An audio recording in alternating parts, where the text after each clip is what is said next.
नमस्कार दोस्तों, ईश्वर सदैव आपका भला करे और आपकी झोलियाँ ईश्वर के आशीर्वाद से हमेशा भरी रहे।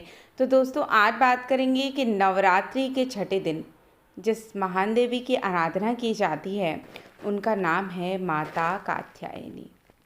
देखिए, कात्यायनी जो हैं, अगर उनकी बात की जाए तो देखिए अमरकोश में पार्वती जी का जो दूसरा नाम है संस्कृत में, उसमें उमा, कात्यायनी, गौरी, काली, शाकुंभरी, हेमावती व ईश्वरी आदि के नाम हैं। तो कह सकते हैं कि जो माता कात्यायनी हैं वो माता पार्वती का ही एक विशेष स्वरूप है।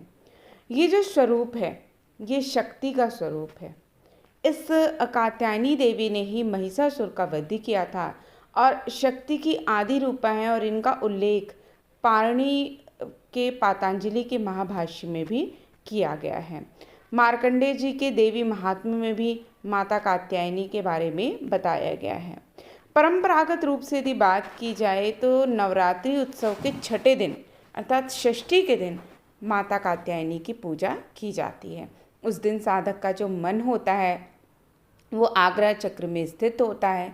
इस दिन जो भी व्यक्ति अपना सर्वस्व माता कात्यायनी के चरणों में निवेदित करता है उसको ईश्वर के दर्शन और माता की कृपा बहुत ही आसानी से प्राप्त हो जाती है।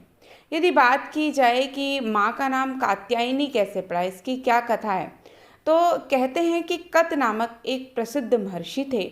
उनके पुत्र ऋषि कात्य हुए। इन्हीं कात्य के गोत्र में विश्व प्रसिद्ध महर्षि कात्यायन उत्पन्न हुए थे।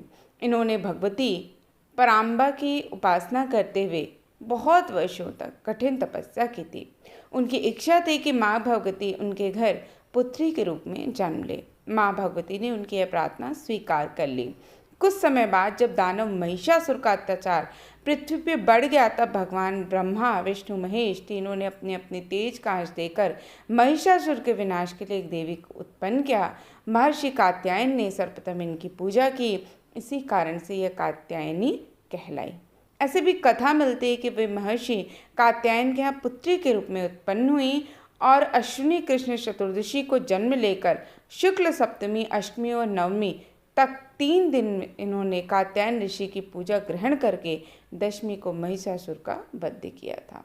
माँ कात्यायनी अमोघ फलदायिनी हैं। भगवान कृष्ण को पति रूप में पाने के लिए ब्रज की गोपियों ने इन्हीं की पूजा कालिंदी यमुना के तट पे की थी। ये ब्रजमंडल की अधिष्ठात्री देवी के रूप में भी प्रतिष्ठित है।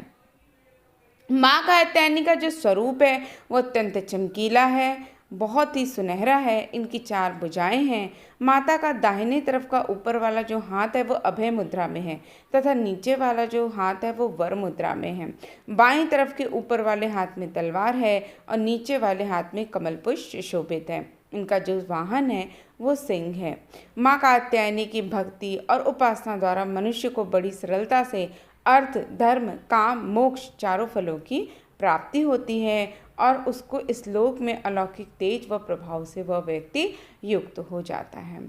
देखिए, नवरात्रि का जो छठा दिन होता है जो कि माता कात्यायनी की उपासना का दिन होता है और इनकी पूजन से व्यक्ति के जीवन में अद्भुत शक्ति का संचार होता है। वह दुश्मनों का सामना करने में भी ऐसा व्यक्ति सक्षम बनता है। यदि माता के ध्यान की बात की जाए तो इनका ध्यान गोधूली बेला में करना चाहिए। और माता की जो आराधना के योग्य जो श्लोक है वो बहुत सरल है और आप इसे इस दिन अवश्य जप करें। वो जप और मंत्र इस प्रकार है कि या देवी सर्वभूतेषु शक्ति रूपेण संस्थिता नमस्तस्यै नमस्तस्यै नमस्तस्यै नमो नमः। अर्थात हे माँ सर्वत्र विराजमान और शक्ति स्वरूपिणी प्रसिद्ध अम्बे, आपको मैं बारंबार प्रणाम करता हूँ जो कि समस्त जीवों में शक्ति के रूप में स्थित है। मैं आपको बारंबार प्रणाम करता हूँ। जिन महिलाओं के या जिन लड़कियों के विवाह में विलंब हो रहा है उनको माता कात्यायनी की उपासना अवश्य करनी चाहिए। माना जाता है कि माँ कात्यायनी की उपासना से बहुत जल्दी मनोवांछित वर की प्राप्ति होती है। विवाह के लिए जो कात्यायनी मंत्र है वो इस प्रकार है: ओम कात्यायनी महामाये महायोगिन्य धीश्वरी नंद गोप सुतम देवी पतिम में कुरुते नमः। माता कात्यायनी के आशीर्वाद से ही माना जाता है कि व्यक्ति के जीवन में बहुत सारे जो भी रोग हैं, आपत्ति है, दुख है, पीड़ा है, उनका नाश होता है।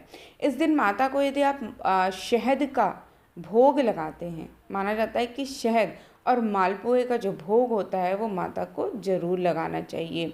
माता की कृपा से व्यक्ति के धन धान में कभी भी कोई कमी नहीं होती है।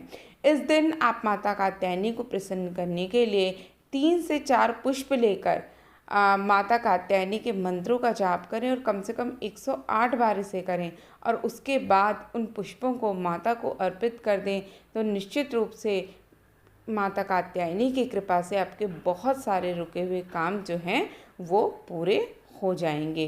तो दोस्तों, आशा करती हूँ आपको हमारी आज की दी हुई जानकारी पसंद आई होगी।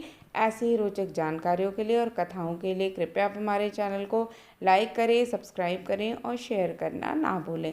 फिर मिलते हैं, तब तक के लिए दोस्तों नमस्कार।